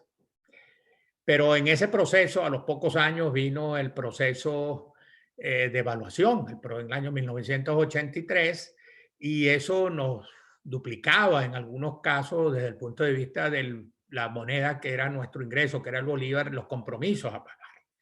Bueno, eso nos llevó a un proceso de negociación interesante, en donde se contó con personal interno muy dedicado y, como le digo, con sentido de pertenencia, en donde prácticamente esa deuda era de ellos. Y cuando la deuda es de uno, uno está dispuesto a negociar diferente que cuando la deuda es de otro. También tuvimos el servicio de agentes, de especialistas externos, normalmente venezolanos, y también que tenían relación con la banca internacional. Allí jugó también un papel importante el récord que teníamos con los accionistas internacionales institucionales. Había fondos que tenían una participación importante y ellos nos dieron aval de la responsabilidad que teníamos. Pero fue un acto de responsabilidad y que pasamos tiempos difíciles, pero los pudimos resolver. Y nunca se afectó la calidad del servicio, ni los compromisos con nuestros trabajadores. Los únicos afectados en un momento determinado fuimos los accionistas, porque hubo que ajustar los dividendos producto de ese efecto. Gracias. Edwin Pérez pregunta, tengo una duda técnica. En un artículo de opinión se compartió que el modelo de costo de la electricidad de Caracas en 1994 era que de cada 10 que se pagaba se repartían de la siguiente manera. 6 para mantenimiento de redes, 1.65 sueldo a los empleados, 1.15 combustible para generación, 0.65 pago de impuestos, 0.55 ganancia a los accionistas. ¿Me podría indicar dónde encuentro más información al respecto? ¿Alguna fuente bibliográfica confiable? Bueno, así como fuente bibliográfica, no lo sé. La licenciada Florinda Morales, que era la que llevaba nuestra unidad de comunicaciones corporativa, era la que tenía la relación con ese nivel de información, pero básicamente ese tipo de información era usado, además del convencimiento para internos, para los trabajadores, era como ayudábamos al gobierno, que en muchas oportunidades tenían, a las autoridades del gobierno, que muchas unidades a veces tenían que tomar decisiones difíciles con los ajustes de tarifas, cómo soportábamos, cómo ayudábamos a que la comunidad entendiera el porqué.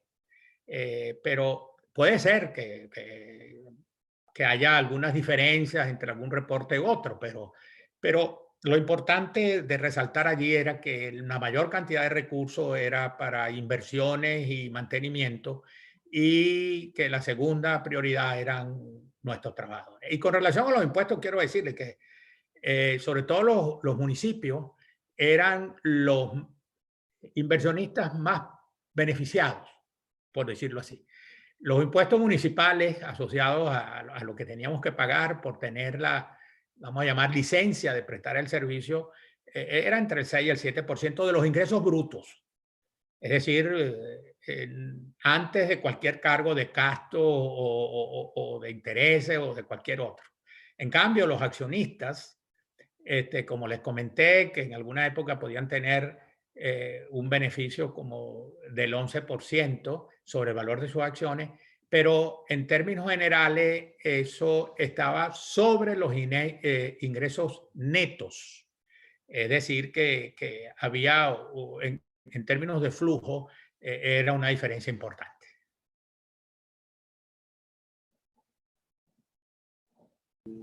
Gracias. Itzia Guerra pregunta, me interesa conocer cómo llevaban a cabo el proceso de reclutamiento y selección de talentos. ¿Cuáles eran las competencias clave esperadas en el personal? Fui responsable del programa de jóvenes profesionales de SIDOR y deseo conocer la experiencia de la electricidad de Caracas. Bueno, evidentemente eso fue un proceso de aprendizaje y fuimos evolucionando en ese proceso de selección.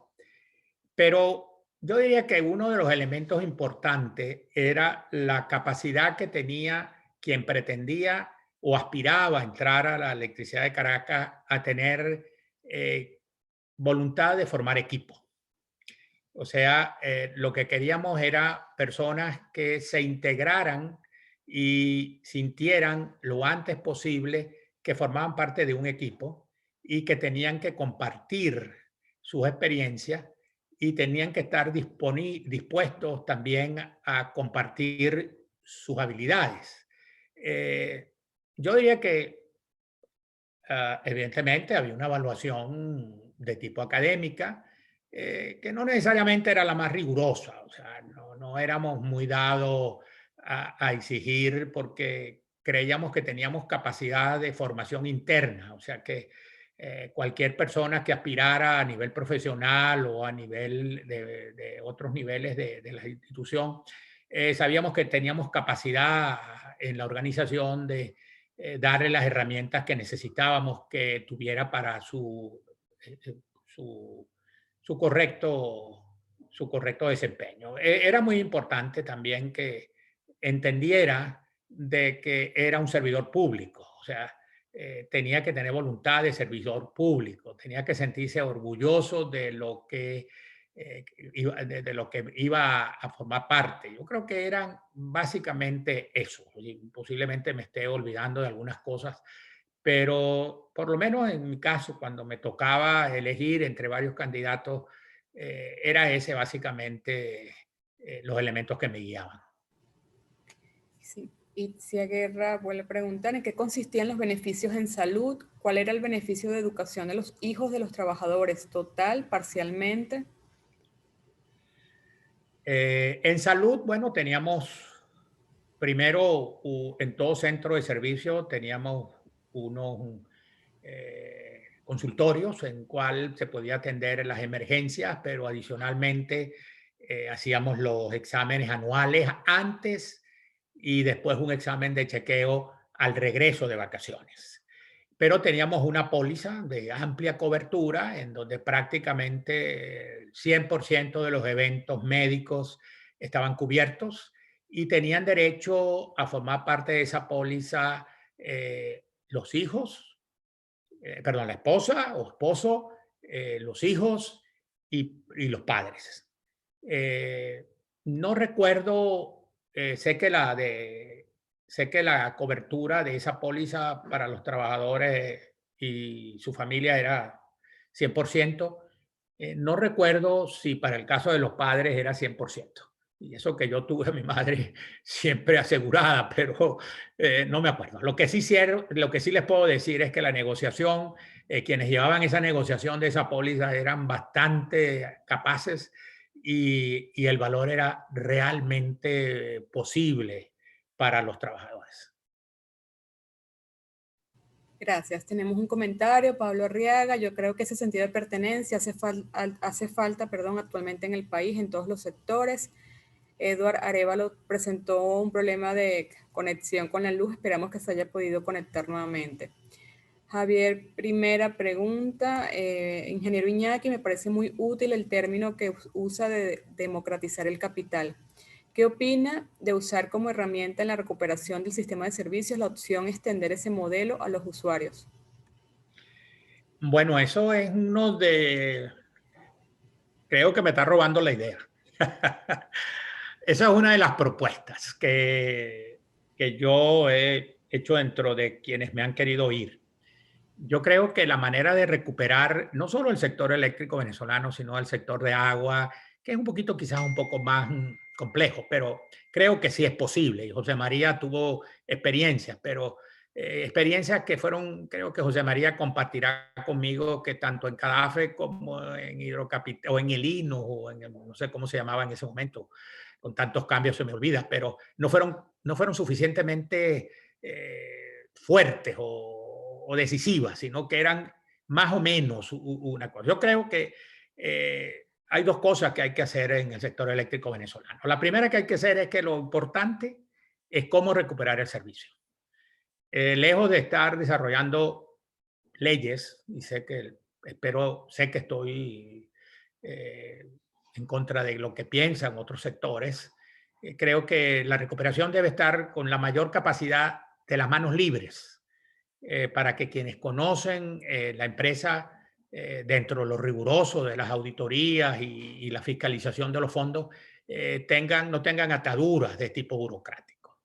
Y creo que hay un esquema que nosotros experimentamos en la electricidad de Caracas. Nosotros lo llamábamos distritos. Es verdad que eran unas pequeñas empresas dentro de la empresa, en donde tenían libertad de operación. Entonces, yo siempre he comentado entre mis compañeros de que yo dividiría Venezuela, y con el sistema interconectado es factible. Hay elementos de tipo económico a resolver, que hay zonas que van a tener una mayor capacidad de recaudación contra otras, pero existen fórmulas. Aquí en Europa existen también zonas que tienen más capacidad de generación de recursos desde el punto de vista de tarifas que otros. Entonces hay mecanismos de compensación.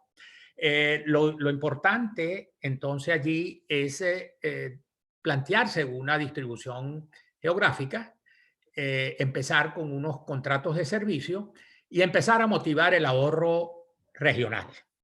Eso evidentemente no es fácil, pero el Estado pudiera implementar digamos, la emisión de ciertos papeles con algún rendimiento garantizado y una garantía del capital hacia inversionistas hasta cierto tamaño. Y creo que eso motivaría. La electricidad de Caracas se convirtió en eso. Y fue así como llegó a los 66.400 accionistas en julio del año 2000. Creo que es posible. Los clientes, y no solamente los clientes a nivel individual, las empresas que son clientes, las instituciones, muchos organizaciones sin fines de lucro que tengan unos fondos y quieran tener algún nivel de ingreso, y con eso no pretendo competir con la banca, puede hacer a través de emisiones de papeles garantizados. Yo lo haría así en un primer momento, evidentemente no para todos los niveles de inversión, sino que a partir de unas ciertas inversiones pues pudiese tomarse un nivel de riesgo, pero para los clientes en tipo individual que quieran tener como un mecanismo de ahorro, pues se le dieran ciertas garantías. Tenemos un comentario de José Antonio Urdaneta. Todavía hay personal de calidad de mantenimiento subterráneo que nació en la electricidad de Caracas. Los conocí cuando estuvieron apoyando en Maracaibo. Moisés Tello pregunta, debido al éxito en el pasado de varias empresas interconectadas y aliadas, una pregunta. ¿Cree usted que pueda una sola empresa llevar las riendas del servicio eléctrico del país? ¿O se sugiere interconectar varias empresas descentralizadas y regionalizadas? Bueno, creo que le di la respuesta en una o dos preguntas anteriores. Yo creo que ese es el gran error. Uno de mis jefes fue el doctor Jorge Pirela, y él decía que las manos debían estar lo más cerca del cerebro, o los brazos debían estar lo más cerca del cerebro. Es decir, que quienes ejecutan deben tener la capacidad para decidir, y centralizar pensando que con eso hay ahorros. Creo que hay que definir qué es ahorro. Si por ahorrarnos una unidad monetaria reducimos la calidad del servicio, creo que eso no es ahorro. Entonces hay que buscar el concepto real de ahorro. Yo creo que es la descentralización. Creo que tiene que empezar a confiarse en empresas de servicio debidamente clasificadas, con experiencias en el sector y en el cual se llegan a unas reglas muy claras que solo se beneficiarán si logran recuperar el servicio. Es decir, no es contrato garantizado, sino mira, hay unos ingresos garantizados que te va a dar el Estado, que es el propietario, que es el que está cediendo el activo, en el caso especial hoy en día en Venezuela. Es una especie de leasing, vamos a decirlo así, del activo, del que está en manos del Estado. No en todas, evidentemente, el complejo de Guri había que buscarle fórmulas más creativas. Estoy hablando básicamente del sistema de distribución. En el sistema de transmisión habría que buscar fórmulas más creativas y en el sistema de generación también. Creo que las hay, pero habría que trabajarlas un poco más. Y lo que yo sí creo es que hay que empezar a tener confianza en la ingeniería, en la empresa venezolana, pero con contratos que le garanticen al Estado resultados en la calidad del servicio y unas tarifas que puedan irse ajustando a las realidades económicas del país. Gracias. Carlos Moros, con respecto a las barriadas en las cuales era difícil entrar para instalar o verificar los medidores de los clientes, ¿cuál fue la estrategia de la electricidad de Caracas para cumplir sus metas de más del 98% de cobranza? La estrategia era muy sencilla. Bueno, quiero decirle que con el tiempo hubo que ir adaptándola. Una de las estrategias básicas es que tratábamos de ir lo más temprano posible. O sea, no se nos ocurría ir a las 6 de la tarde. Siempre las cuadrillas de lectura entraban a las barriadas 7, 7:30 de la mañana. Después, los esquemas de medición facilitaban el proceso, pero el gran aliado era la comunidad. Y como les dije en el cupón, el cupón de buen cliente, las personas de las zonas populares querían y necesitaban el recibo de la electricidad de Caracas, porque eso le daba identidad. Ellos no estaban en ningún catastro. El único documento que podía exhibir una persona en una zona popular de Caracas era que él estaba en una ubicación al lado de un poste o al lado de una farmacia, que eran los puntos de referencia, o al lado de una bodega, pero tenía una ubicación. Era alguien. Y eso lo usaba cuando iba a necesitar, por ejemplo, en Ingeve. No sé, estos son quizás muchos más jóvenes, pero yo sé que algunos de los que están oyendo se acordarán de Ingeve. Era una, y a lo mejor existe, creo que hasta hace poco existe y debe estar existiendo, pero había muchas que usted iba y compraba su nevera o compraba su ventilador o compraba algunos mobiliario a crédito. Y entonces, ¿cuál era el aval que le pedía? Primero tengo que saber dónde está usted y después que usted es un buen cliente. Y entonces la comunidad protegía en cierta forma a los trabajadores de la electricidad de Caracas. Y además quería tener la garantía de que la electricidad no se modificara en ese concepto, porque cuando hubiera una avería, también íbamos a ir a ciertas horas. Yo creo que eso fue básicamente el éxito que tuvimos. Y en la moral de nuestra gente. Estuvieron siempre dispuestos a afrontar, y cuando digo gente, digo empleados directos y también contratistas, porque a veces usábamos las dos figuras. Y hubo una figura que usamos y nos dio gran éxito, que fue que cuando la gente personal se jubilaba, muchos se me acercaban, en el caso mío, con los últimos años me decían, ingeniero, no me jubile porque es que no tengo que hacer. Y digo, sí tienes que hacer. ¿Tú estás dispuesto a montar una empresa para repartir los recibos o para medir? Que no tenga más de 5 personas. Y nosotros te vamos a ayudar a construir o a constituir esa empresa. Te vamos a financiar los primeros recursos que necesites y tú vas a cobrar unos precios que te va a garantizar que tú vas a tener un rendimiento que te va a permitir mantener tu nivel de vida, además de tu pensión y tu jubilación del Seguro Social. Y eso fue muy exitoso. Tuvimos empresas que manejaban puntos de pago, tuvimos familias que manejaban lecturas de medidores, bueno, que todas las actividades sencillas. Nosotros llegamos a tener, creo que fueron 67 empresas familiares de jubilados. Y eso también nos ayudaba mucho, porque muchos de los jubilados, a lo mejor, y los empleados, eran partes que vivían en esas zonas populares. Luis Sanabria pregunta, ¿es un hecho público y notorio que el país perdió cuando la Electricidad de Caracas como empresa centenaria privada cambió de propiedad, terminando como empresa del Estado concentrada? ¿Qué lecciones para el futuro de reconstrucción necesaria podemos aprender del proceso de toma agresiva y regulación que produjo ese viraje perjudicial? Bueno, yo me voy a permitir hacer un comentario que espero que no se me entienda que es un sentimiento. La Electricidad de Caracas, y fíjense que yo pongo una fecha en la presentación, pongo 2000. Yo sé que muchos trabajadores se quedaron y lo respeto. Creo que era una necesidad, necesitaban su fuente de trabajo. Pero creo que en julio del año 2000, la esencia de la Electricidad de Caracas se perdió. Cuando la Electricidad de Caracas dejó de ser una empresa con capital democrático, en donde tenía 66.700 o 66.400 accionistas, donde el 10% de sus trabajadores eran accionistas y en donde su gerencia era 100% venezolana, cambió de esencia.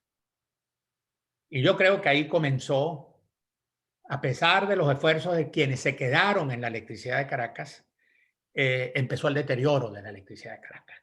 Pero la estocada final, evidentemente, fue cuando pasó a formar parte de un monstruo, y perdónenme la expresión, y digo monstruo porque es imposible de manejar. No hay gerente, por más brillante que sea y por más instruido que sea, que logre una gestión eficiente en una empresa con esas características. Entonces, eso es importante, pero sí quiero decir que la esencia de la Electricidad de Caracas estaba en la democratización de su capital y en su compromiso con los trabajadores y con la sociedad y sus clientes. Kenny Escobar pregunta, ¿cuál cree usted que es la principal debilidad de la gestión de la Electricidad de Caracas en la actualidad? O sea, me imagino que me están preguntando de Corpolé en la región capital. Que es lo que, bueno, decimos Electricidad de Caracas, pero bueno, la región capital, Guarenas y Guatire. Bueno, la ausencia de liderazgo. Primero, la ausencia de liderazgo, la no atención a los requerimientos y necesidades de los trabajadores y a una mala gestión.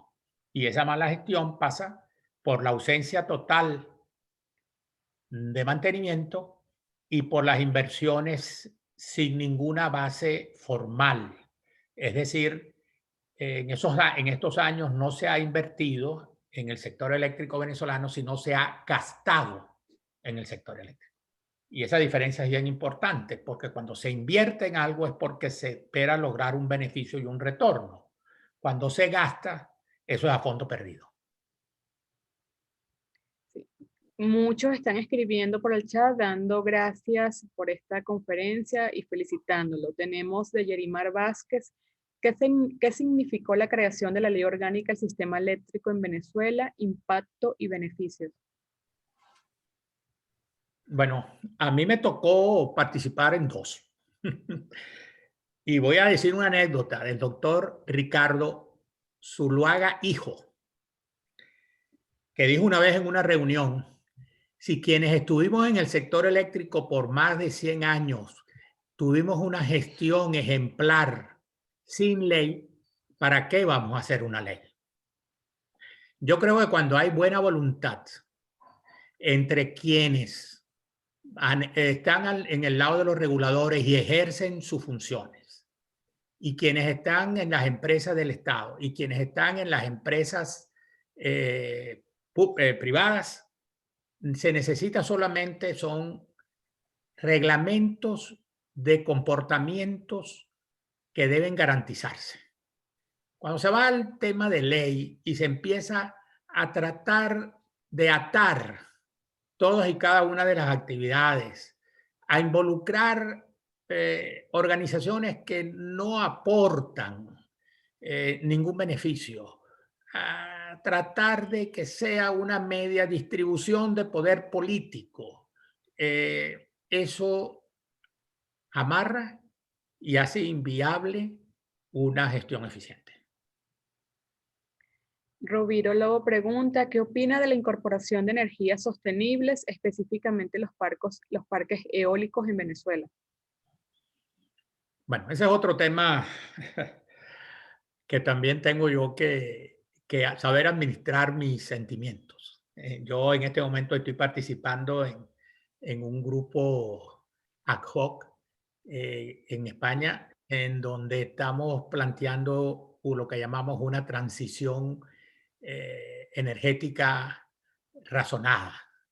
Y digo esto porque es que Venezuela, en el caso específico de Venezuela, tiene un recurso que es el petróleo y es su gas.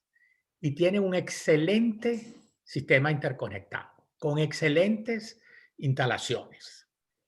Tiene la fuente energética más limpia y está esperando por la conclusión de aumentar esa capacidad en el desarrollo del Caroní.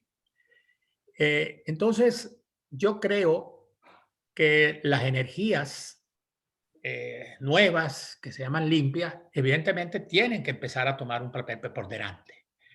Pero en un país que no tiene recursos y que tiene que plantearse un gran reto en unos momentos en donde no hay posiblemente la factibilidad de conseguir esos recursos, creo que tenemos que ir al proceso de optimización. O sea, si por ejemplo se hace un análisis y se puede recuperar la planta de Tacoa, pues yo apostaría por volver a restituir Tacoa. Ahora, si a mí me dicen que no, que Tacoa no tiene sentido, bueno, evidentemente no. Yo lo que no estoy de acuerdo en que lo hecho es malo y lo bueno es lo que está por hacerse. Yo creo que todo eso tiene un aspecto comercial. Yo estoy viviendo aquí en España una guerra feroz de las empresas, vamos a llamarlas tradicionales, que tienen que enfrentar problemas serios. Por ejemplo, la generación de carbón. Evidentemente, en esta época, lo lógico es no generar en carbón. Pero hay poblaciones en algunos países de Europa que si eliminan la generación en carbón y la explotación en carbón, se genera un problema social tremendo. Entonces, yo creo que hay que buscar, y en eso estamos tratando de generar algún tipo de documento, en el cual hay una transición que sea manejable y que no se satanice lo existente y no se exagere en la valoración de las nuevas alternativas.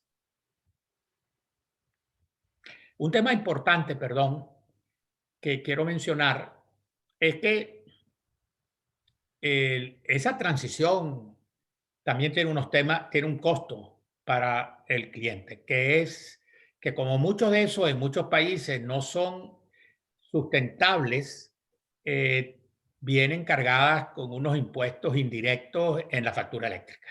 Y cuando usted ve una factura, por ejemplo, en España, le alarma el impuesto que pagan los usuarios para mantener las energías renovables. Gracias, profesor. Vamos a hacer una última pregunta para que pueda ir cerrando la conferencia. Muchos comentarios por el chat de agradecimiento, excelente exposición con gran valor.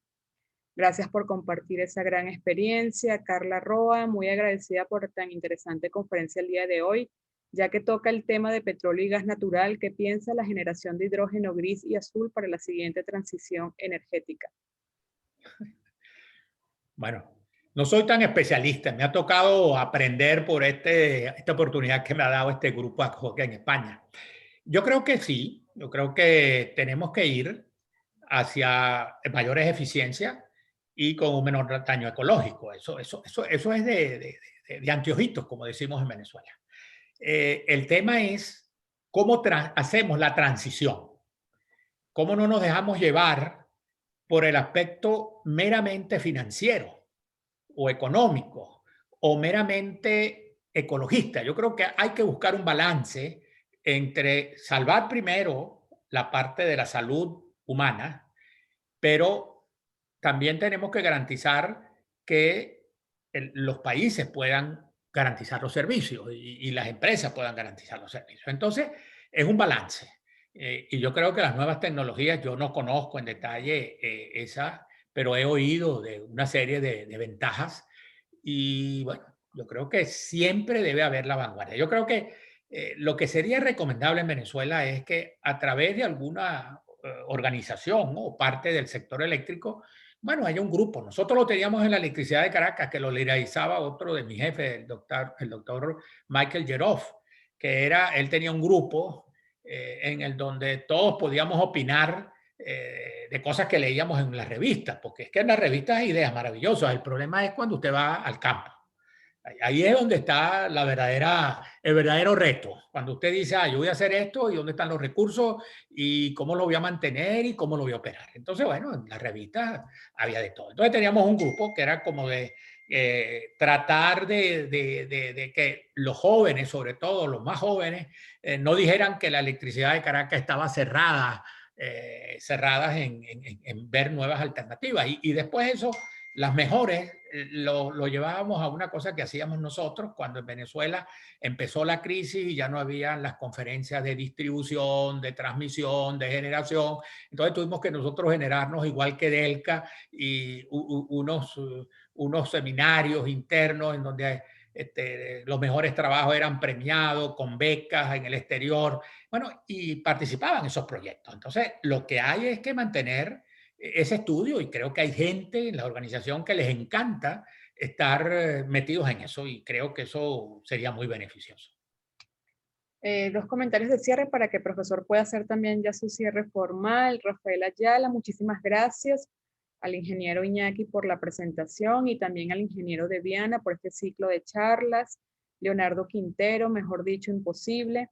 Cómo llevar la transición. Primero recuperamos lo que tenemos a la par de desarrollar nuestra fortaleza en energía renovable, pie sobre la tierra. Muchas gracias, profesor. ¿Qué palabras ya de cierre? Bueno, lo único que no sé cuántos de los participantes en el curso de gestión de agua están allí. Primero, decirles que tienen un gran reto, que tienen una gran oportunidad y que quienes participamos en la construcción de las empresas de servicio público en Venezuela en años anteriores, tenemos la esperanza de que ustedes logren no solo lo que logramos nosotros, sino que logren mucho más. Y que siempre piensen en el país. Y la única manera de pensar en el país es deslastrarnos de nuestras debilidades humanas y tener sentido de que como le vaya al país, nos va a ir a todos. Muchas gracias. Muchas gracias, ingeniero Iñaki. Por allí los estudiantes del programa del agua están comentando que allí están presentes en esta conferencia. Muchísimas gracias a todos por su participación tan activa en el chat. Ingeniero Iñaki, muchísimas gracias por acompañarnos en este ciclo de conferencias la tarde de hoy. Al ingeniero José María Deviana también por acompañarnos. Y nada, los esperamos en un próximo encuentro. Muchísimas gracias a todos. Feliz tarde. Buenas tardes. Buenas tardes.